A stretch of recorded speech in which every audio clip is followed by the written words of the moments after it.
Coucou tout le monde, j'espère que vous allez bien. On se retrouve aujourd'hui pour la vidéo re-make-up de ce mois de mai. Vous connaissez l'idée, vous connaissez le thème. Je reprends des produits que je vous ai présentés ces dernières semaines, ce mois-ci, et on les réutilise. C'est pas forcément que des produits que j'ai adorés. Ça peut être des produits sur lesquels je suis restée un peu mitigée ou carrément que j'ai pas aimé, mais que j'ai continué à tester et je reviens dessus. Je les utilise parfois différemment. Enfin voilà, c'est vraiment le thème de cette vidéo-ci. Aujourd'hui, au programme, alors une palette que je vous ai pas encore mise en action, mais c'était l'occasion, la Hi-Fi Color de chez MAC. Je vous fais des swatchs aussi, je vous montre un petit peu la différence entre les fards humidifiés ou pas.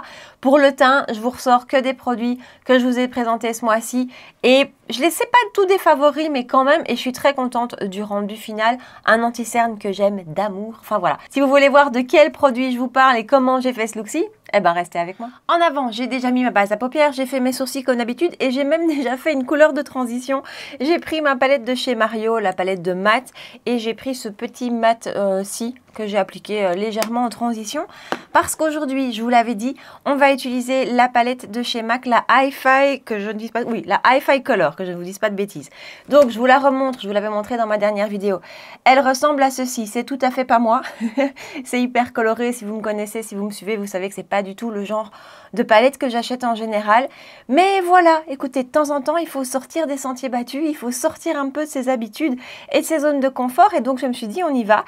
Mais écoutez, j'ai déjà testé toutes les teintes de cette palette, ce qui franchement pour moi est étonnant parce que je ne l'ai pas depuis très très longtemps.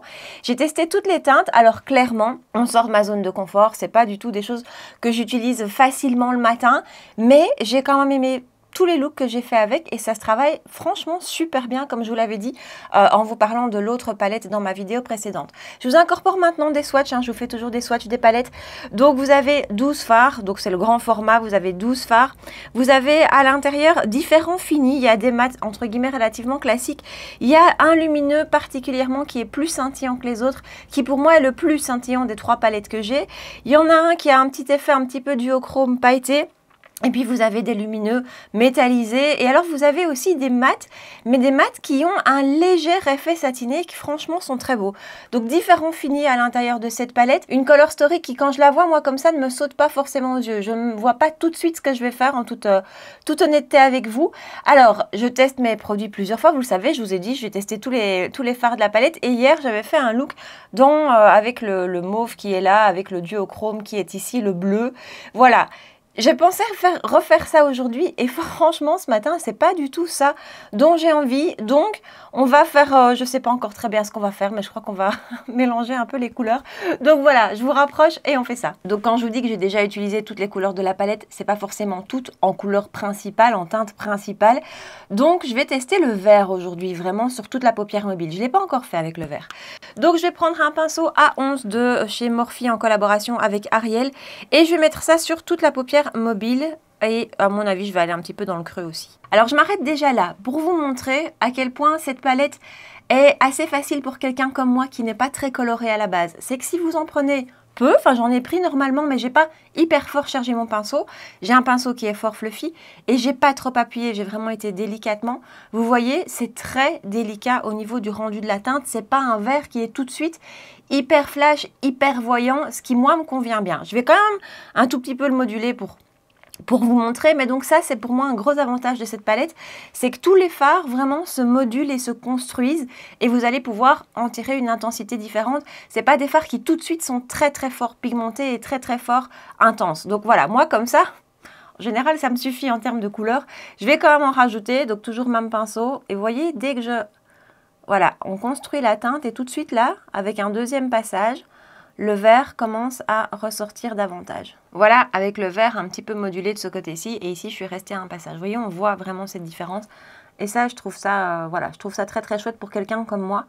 Après, comme je vous avais dit dans la vidéo précédente, je pense que ce n'est pas des palettes qui vont plaire à tout le monde. Celles qui vraiment cherchent des lumineux ultra scintillants à la Glam Shop, c'est pas pour vous.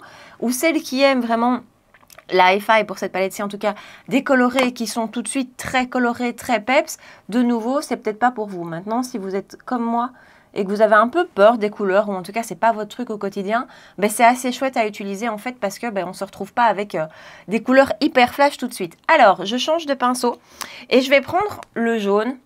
Je sais pas, je vais le mettre dans le creux, je pense, simplement pour voir un petit peu ce que ça donne. Avec un JH40 de chez Morphe toujours, mais cette fois-ci en collaboration avec Jaclyn Hill. Et donc, je vais appliquer ça, comme je vous dis, dans le creux de paupière. On va voir si ça se voit. Je ne sais pas si vous le voyez. Moi, je le vois dans mon miroir juste à côté de moi. Mais le jaune et le vert se mélangent assez bien, en fait. Mais on voit quand même, en tout cas, de tout près, je le vois, cette nuance de jaune. Donc, on va en rester là pour la base. On va passer pour l'instant au lumineux. Et je vais prendre ce lumineux-ci, qui pour moi est le plus lumineux, le plus joli de la palette. Je vais juste commencer à le prendre au doigt pour vous montrer la différence, parce que ce sont des fards que je préfère utiliser humidifiés. Ils ont un petit côté, c'est pas crémeux, c'est pas sec, mais c'est pas crémeux. Donc je vais l'appliquer de ce côté-ci au doigt. J'espère que vous allez voir son rendu ici. C'est très joli. Je vous dis, celui-ci, il est un petit peu scintillant. Et du coup, maintenant, je vais prendre un pinceau Reefer, c'est le numéro 21. Je prélève le fard et ensuite, je vais l'humidifier avec un Fix Plus de chez MAC aussi. Et voilà son rendu une fois humidifié. Je trouve que ce sont des fards où vraiment on voit une grosse différence s'ils sont ou pas humidifiés. Voyez, donc je vais équilibrer de l'autre côté et refaire la même chose. Alors ensuite, ce que je vais faire, et je vais le faire hors caméra parce qu'honnêtement, ça je ne sais pas le faire en caméra avec vous, il faut vraiment que je sois collée à mon miroir. Je vais prendre le noir avec un pinceau de chez Sephora, c'est un pinceau biseauté pour eyeliner, c'est le numéro 22. Et du coup, je vais tracer un ras de cils avec lui. Je fais ça, on continue. Et donc voilà, juste avec un ras de cils, j'ai aussi mis un peu de crayon en muqueuse, c'est du crayon noir, c'est le 24/7 de chez Urban Decay en teinte alcaline. Et donc, alors à la base, je m'étais dit que j'allais intensifier mon coin externe avec du noir. Et ça, c'est entre guillemets le seul reproche que je peux lui faire à cette palette, c'est qu'en teinte d'intensité, on n'a qu'un noir qui est très bien pigmenté, qui se travaille bien. Mais moi, vous allez dire qu'il y a toutes les écoles et c'est vraiment une question de goût.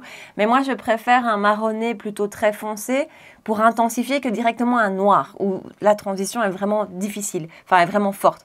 Donc voilà, donc, mais, du coup, j'aime bien le rendu avec le liner, donc je ne suis pas du tout sûre que je vais aller rajouter une touche de fard à paupières noir. Je crois que je vais laisser ça comme ça, mais je vais prendre le petit blanc qui est juste là. C'est pas un mat, complètement mat, il est satiné, il a des petits reflets à l'intérieur, des petits reflets à l'intérieur.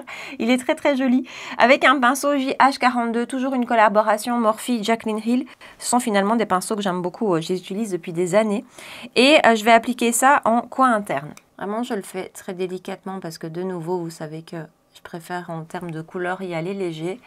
Mais ça rajoute ce petit truc en plus. Ce petit blanc, là, je serais très curieuse de le voir sur toute la paupière mobile. Je ne l'ai pas encore fait. Je l'ai encore utilisé que comme ça. Je n'ai pas du tout fait la même chose des deux côtés. Et voilà, bah écoutez, je pensais que j'allais faire plus compliqué, mais on va en rester là. Comme ça, voilà, j'aime bien le rendu. Ça reste coloré pour moi, mais ça reste portable aussi. Enfin, en tout cas, quelque chose que je peux porter, moi, assez facilement. De toute façon, on viendra corriger, faire le ras de cils et corriger le coin interne après, quand on aura fait le teint. Donc, je vous éloigne et on continue avec le teint. Bon, vous connaissez le principe de mes vidéos Remake-up. L'idée, c'est que je réutilise une seconde fois des produits que je vous ai présentés récemment, sauf celui-ci, ça c'est quand même assez ancien. C'est le Yummy Skin Balm de chez Danessa Myricks que j'ai ici en teinte universelle, donc c'est la teinte transparente et qui est un produit qui est extrêmement efficace pour contrôler mes brillances. Je dois dire que je l'avais un petit peu laissé de côté en hiver, mais là je l'ai ressorti depuis 2-3 jours et voilà, c'est un produit que j'aime beaucoup. Il existe en version teintée et je l'aime beaucoup aussi en version teintée et je vous en avais beaucoup parlé l'année dernière. C'est pour les peaux grasses vraiment génial. Il faut prendre le temps de le travailler dans la peau. Et clairement, je brille nettement moins quand je l'applique. Donc voilà. Pour revenir sur la palette MAC, 2 secondes, on a humidifié le lumineux. Mais clairement, vous pouvez aussi humidifier les fards mat. Et du coup, comme vous avez des couleurs sympas, des couleurs peps, mais vous faire un trait de liner avec le fard bleu par exemple ou n'importe quelle couleur. Mais en l'humidifiant, vous allez vraiment facilement vous faire des traits de liner plus intenses et qui vont être plus faciles à travailler. Donc c'est vraiment, franchement, c'est pas une palette que, pour moi, une palette unique. C'est une palette pour des gens comme moi avec mes goûts, à avoir en petites touches en plus, à combiner avec d'autres. J'ai pas envie de mélanger 50 teintes, voilà, comme aujourd'hui, ça me suffit. Mais je trouve que c'est vraiment sympa quand on a envie d'une petite touche de couleur ou d'autre chose. Ben, elle est tout à fait facile à utiliser et tout à fait portable. On continue avec le teint et je vais réutiliser la base de chez Kiko, donc de la collection de la petite sirène. C'est une base avec un SPF à l'intérieur de, enfin, un SPF 50. Alors, moi, vous savez, les produits, je vous l'avais dit, je pense, les produits make-up dans lesquels il y a un SPF comme ça, surtout un SPF 50, je trouve ça très chouette. Maintenant, je porte quand même toujours mon SPF en dessous et je me dis que c'est un petit plus. Mais voilà, c'est chouette parce que c'est une haute protection. Et ce qui est génial avec ce produit, c'est qu'il est hydratant. Et il est aussi teinté, mais bien teinté. Je veux dire, c'est pas hyper léger, c'est juste bien. Et donc, il va vraiment, vraiment super bien corriger le teint. Vous apportez de la protection avec le SPF.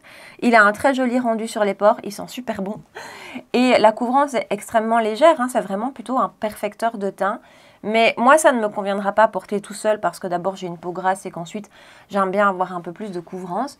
Mais celles qui recherchent un produit à couvrance légère, avec un fini lumineux, franchement, ça peut remplacer votre bébé crème sans problème. Et en plus, je vous dis, avec un SPF 50 à l'intérieur. Je l'applique au pinceau aujourd'hui, au pinceau, au doigt, ça dépend. C'est le pinceau de chez Morphe, toujours. Décidément, aujourd'hui, il y a beaucoup de Morphe. Je vous en ai parlé pas mal les mois précédents de ce pinceau. Il vient dans un kit avec une éponge et je l'aime beaucoup. Je le trouve génial. Il n'est pas de marque. Il étire super bien les matières et j'aime beaucoup l'utiliser avec les textures fluides, très liquides, très fines. Et vous voyez, le teint est unifié. Il suffirait de poudrer et puis passer au bronzer, blush et compagnie. Et je trouve que c'est vraiment un super chouette produit, un petit peu hybride. Vous l'utilisez comme vous voulez finalement. Et il peut convenir soit comme base comme moi, soit pour celles, encore une fois, qui recherchent une couvrance légère et une correction légère. On passe, en parlant de correcteur, au correcteur de chez Givenchy, qui n'est pas une nouveauté de ce mois, mais qui est un produit que j'utilise toujours autant et que j'aime beaucoup avec l'anti-cerne qu'on va utiliser aujourd'hui. Et voilà pour un teint corrigé et pour l'anti-cerne, on va revenir du coup chez Huda Beauty avec le Glowish Bright Light Concealer. Je vous l'ai présenté tout début du mois. Cet anti-cerne est clairement, vous le verrez dans la prochaine vidéo, mon grand favori de ce mois. L'idée de ces vidéos-ci, c'est pas forcément de n'utiliser que des favoris, c'est pas le but. Donc j'ai failli ressortir celui de chez Natasha Denona, mais honnêtement, je l'ai testé plein de fois, il ne me convient pas du tout, vous l'avez vu dans ma vidéo, il ne me convient pas du tout cet anti-cerne. Et aujourd'hui, j'ai envie d'un make-up dans lequel je me sens bien, dans lequel je suis à l'aise. Et donc, j'ai préféré ressortir celui-ci parce que lui, c'est mon grand favori, je le trouve génial. Je l'ai réappliqué que d'un côté pour que vous voyez. Donc, j'en mets une quantité quand même relativement importante. C'est un anti-cerne qui a une couvrance très légère, très naturelle, mais il a une texture qui est ultra fine. Et il a un très très joli rendu lumineux. Donc j'utilise la teinte 3 et c'est vraiment une teinte nickel. Pour moi en tout cas je trouve parce que elle a ce côté un petit peu pêche qui va corriger. Mais elle garde quand même ce côté un petit peu lumineux sur le contour de l'œil en plus de sa texture. Donc vous voyez la correction est légère. On est vraiment sur un rendu léger. Mais je sais pas, j'adore le rendu. Et même si la correction est légère, mais moi ça me suffit. Et je l'aime beaucoup, il évolue hyper bien sur moi dans la journée. Sa texture qui est tellement fine fait qu'il ne marque pas. Il reste bien en place. Enfin franchement, moi cet anti-cerne, il est génial. Je le trouve génial. Et pour l'été, il est vraiment, je trouve, hyper chouette, hyper adapté. Et en plus, ce qui est chouette aussi, c'est que vous pouvez le moduler sans venir rajouter d'épaisseur, sans qu'il devienne keki ou qu'il s'applique moins bien ou qu'il se fonde moins bien à la peau. Donc c'est vrai que j'en mets quand même une certaine quantité. Mais ça reste joli quoi. Alors je le poudre tout de suite, vous savez que j'aime bien poudrer mes anti-cernes tout de suite. Huda Beauty, teinte Cherry Blossom Cake, il n'y a pas de changement. Par contre lui je le poudre avec un pinceau, ce que je fais jamais en général. Mais sa texture étant tellement fine, j'ai pas envie de le charger vraiment avec peut-être trop de poudre. Or à la houppette on contrôle un peu moins. Avec un pinceau on applique forcément moins de poudre. Donc voilà, et en fait finalement c'est suffisant. Tous mes autres anti-cernes je préfère les poudrer avec une houppette parce que j'ai l'impression qu'ils ont besoin de plus de poudre et que ça fonctionne mieux, mais celui-ci, il fonctionne super bien avec un pinceau. Donc pinceau Morphe Y11, je pense qu'il ne se fait plus pinceau. Et alors en plus, en le poudrant avec un pinceau, on ne perd pas complètement la lumière de l'anti-cerne. Il n'est pas complètement écrasé. Vous voyez le côté poudré? En même temps, je trouve que quand on poudre un anti-cerne, ça vient vraiment terminer de le lisser. Et voilà pour cet anti-cerne que j'adore. On va passer au bronzer. Alors, je ne vous l'ai pas montré ce mois-ci, mais c'est celui de chez C que j'adore. Vous le savez, je vous en ai beaucoup parlé. Et j'ai une troisième teinte. Oui, je sais, mais franchement, ce bronzer, il vaut chaque centime. Il revient à peu près à 18 € sur Cult Beauty avec le code. Vous me le redemandez souvent. SallyCB. Je ne sais pas d'où vient ce code. Hein. Ce n'est pas du tout un lien affilié, un code affilié, pas du tout. Je ne sais pas, je l'ai trouvé, voilà. Mais donc, avec ce code, je crois qu'il revient aux alentours de 18 €. Il vaut chaque centime. Il est magnifique. Et donc, je l'ai en teinte fer, qui maintenant, clairement, est beaucoup trop clair. En teinte light, c'est entre les deux. J'ai eu envie de prendre la médium. Donc, ça, c'est la teinte médium bronze avec un pinceau Morphe Ariel A24. Et je vais l'appliquer juste ici. Et en fait, c'est un produit qui se module super bien. C'est ça que j'aime bien aussi. C'est que la teinte médium, finalement, on peut la construire et aller rechercher l'intensité qu'on veut. Je voulais vraiment vous le montrer en action et je trouve que cette teinte est très très belle. Ils sont très forts, je trouve, dans leur teinte. En tout cas, ça convient très bien à ma carnation. La teinte fer est assez unique pour les teints très clairs avec des sous-tons rosés. Je trouve qu'elle est vraiment particulièrement réussie, cette teinte-là. Et celle-ci est très très belle aussi. Et voilà son rendu. En fait, vous voyez, je pourrais finir le make-up comme ça, mais on va quand même appliquer un fond de teint.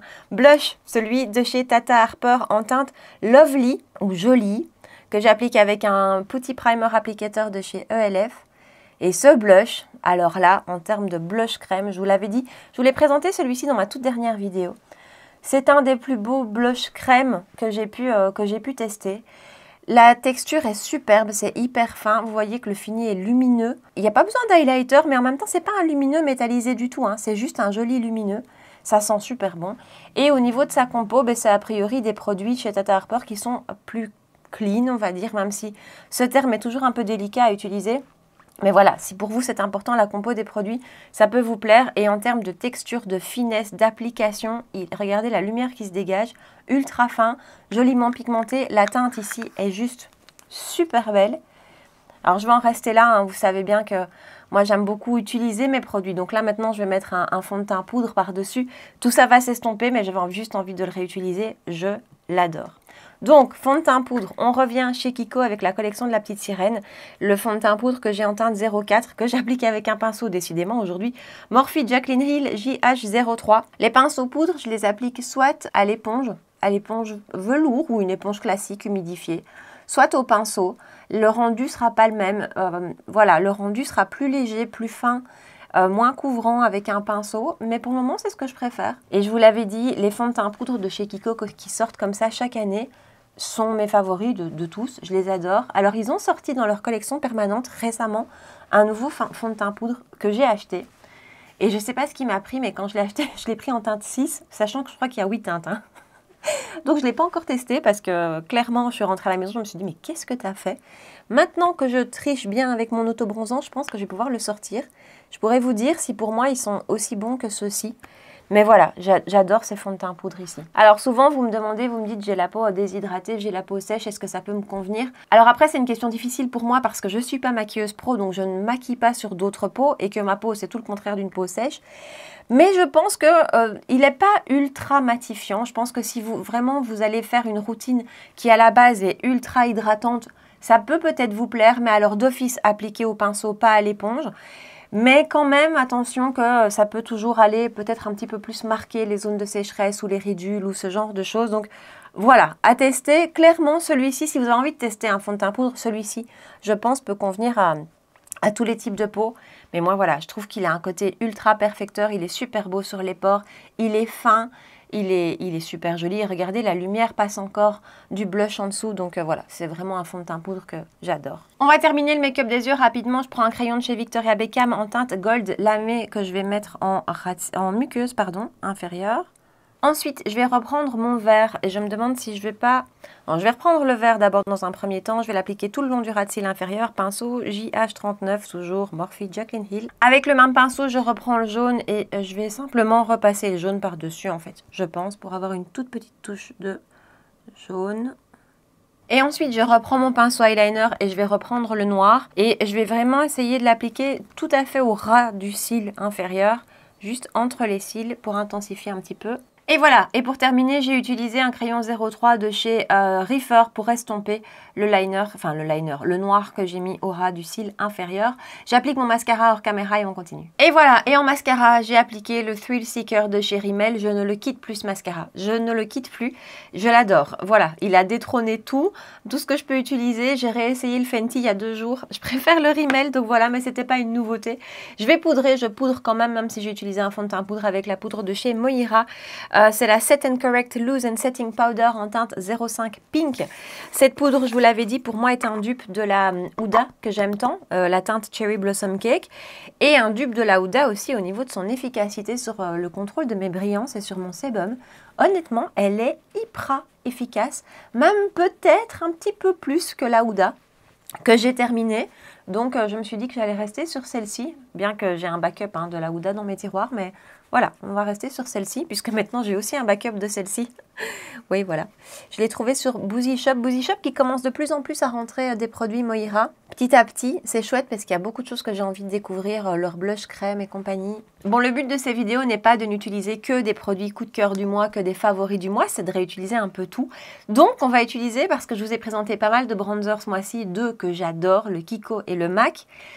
Je les adore, je les utilise tout le temps. Mais je me suis dit, allez, on va retenter le nouveau bronzer de chez Pat McGrath, le Skin Fetish Divine Bronzer en teinte Nude Honey. Alors, je l'ai utilisé hier et je peux pas dire que ça s'est mal passé. Honnêtement, voilà, moi, ce que je lui reproche, c'est sa tenue que je trouve vraiment pas exceptionnelle. Maintenant, je l'ai utilisé hier et j'avais là aussi mis un bronzer crème en dessous et ça s'était mieux passé. Je vais pas dire que c'est forcément le bronzer crème qui accroche, mais peut-être que quand le pâte s'estompe, eh bien, on revoit le bronzer crème en dessous, je ne sais pas. Donc ça s'est mieux passé. Néanmoins, ça reste un produit qui n'est pas un coup de cœur. Voilà, je m'attendais tellement à un wow de ces bronzers que je ne l'ai pas eu. Mais voilà, je vous dis, en le retestant hier, je me suis dit, ok, c'est peut-être pas aussi catastrophique que ça, mais sauf sur sa tenue, quoi, parce que sa tenue portée tout seul, là, je vous avais dit, je l'ai testé vraiment plusieurs fois, et ça ne tient pas correctement, je me retrouve avec des trous sur la joue.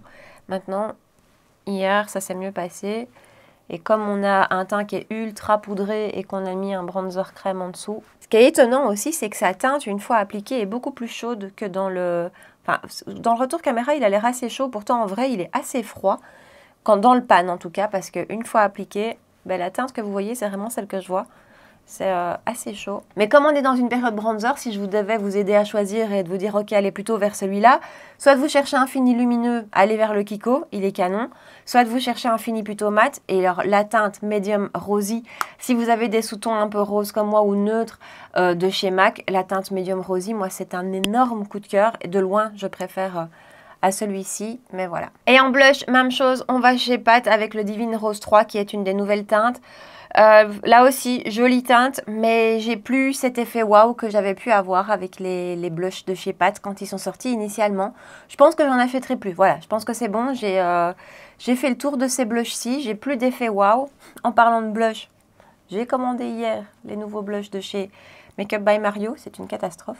Donc voilà, mais donc celui-ci, il est joli, il a une jolie teinte. Ce sont des blushs qui sont beaux, hein, qui ont une belle finesse de poudre, qui s'appliquent bien, qui tiennent correctement. Vraiment, ils sont beaux, mais si je compare au RMS, par exemple, qui reste pour moi dans le top 2, c'est clair, les RMS, dans le top 3. Ils sont magnifiques, ils ont une belle lumière, ils tiennent super bien. Les Too Faced, je trouve qu'ils sont fondants. Enfin, c'est pas qu'ils sont fondants, je trouve qu'ils ont un effet réellement un peu floutant sur les pores, vraiment très très beau, extrêmement fin. Et les Haus Labs, voilà, moi ça ce sont mes trois blushs préférés jusqu'ici. Donc voilà, Pat c'est joli, mais j'ai plus cet effet waouh. Après la teinte ici est mignonne. Alors highlighter, là j'ai pas de nouveauté non plus, donc je vais utiliser celui de chez Florasis que je vous avais présenté le mois dernier, que j'aime énormément. Vraiment cette teinte, c'est la teinte Amber Glow. Cette teinte est juste superbe. Donc voilà, j'applique ça. Honnêtement, je crois que ça fait bien 2 semaines que j'ai plus mis d'highlighter. C'est vraiment l'étape que je skip sans problème. Mais aujourd'hui, je fixe avec le spray de finition de chez Beauty Bay.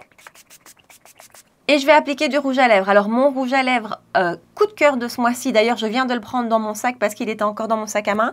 Je pense que ça ira avec le look, je pense. C'est celui de chez Anastasia Beverly Hills en teinte Blush Brown. C'est un rouge à lèvres qui a fonctionné, qui fonctionne avec tous les make-up que j'ai fait ce mois-ci. Et moi, ça c'est vraiment toujours la question quand j'ai fini mon make-up, c'est quel rouge à lèvres. Voilà, et je peux en tester 10 et ne jamais trouver la teinte où je me dis ouais ok c'est nickel. Ça c'est vraiment pour moi l'étape la plus difficile. Du coup, lui, il a fonctionné avec tous les make-up que j'ai fait, donc je l'adore. Je pense que ça va aller aujourd'hui aussi. Et voilà, je trouve que c'est un nude rose, mais qui n'est pas trop rose. Cette touche de brun qu'il y a à l'intérieur vient vraiment équilibrer et pour moi le rendre très facile à porter. Un petit peu de mascara en ras de cils inférieur. Et donc voilà le look final qui sort de ma zone de confort, mais qui quand même reste tout à fait portable pour moi et dans lequel je me sens bien. Et finalement, c'est souvent ça le plus important. On m'a souvent laissé des commentaires en me disant « tu fais souvent la même chose, c'est toujours du nude et du neutre et du froid ». Oui, mais c'est ce que j'aime et c'est là-dedans que je me sens bien. Et pour moi, une palette colorée ou quelque chose de trop rose ou de trop mauve, je ne me sens pas bien dedans. Et donc quand je vois des palettes comme ça, franchement, d'emblée, je vais pas me dire ah ouais d'office je vais l'acheter parce que c'est pas moi, mais utiliser comme ça, juste en touche, une teinte ou deux ou combiné à d'autres, ben voilà, j'aime bien, ça change et encore une fois, je me sens à l'aise avec. Donc voilà, pour le reste du teint, j'ai pas utilisé que des favoris, mais je suis quand même contente du résultat final. Voilà, tous des beaux produits ce mois-ci, des belles découvertes, un anti-cerne que j'adore. Enfin, de toute façon, c'est pas maintenant les top et flops, ce sera la prochaine vidéo. J'espère que vous avez aimé cette vidéo, j'espère que vous aimez ce thème auquel je suis attachée. C'est un petit peu comme les pépites oubliées. J'aime bien ces vidéos, même si elles sont récurrentes et que parfois je me dis, c'est peut-être un peu chiant pour vous de tous les mois avoir votre vidéo re-make-up. Mais franchement, j'apprécie de pouvoir me dire, ok, je parle pas de nouveautés, mais je prends le temps de revenir sur les produits. Donc voilà, j'espère que ça vous a plu, que vous avez passé un bon moment avec moi, que ça vous a changé les idées. Vous l'avez peut-être regardé en buvant votre café, je ne sais pas. En tout cas, dites-moi ici en bas dans les commentaires si ces produits vous tentent, si vous les avez testés. Ce que vous en pensez, voilà, je vous attends ici en bas pour papoter. Si vous avez aimé la vidéo, ben comme d'hab, vous pouvez la liker, ça me ferait plaisir. Me rejoindre sur Instagram et vous abonner à ma chaîne si ce n'est pas encore fait. 2 rendez-vous make-up par semaine, les dimanches matin 9h et les mercredis soirs 19h. Voilà, en attendant, prenez bien soin de vous et je vous dis à très bientôt. Ciao!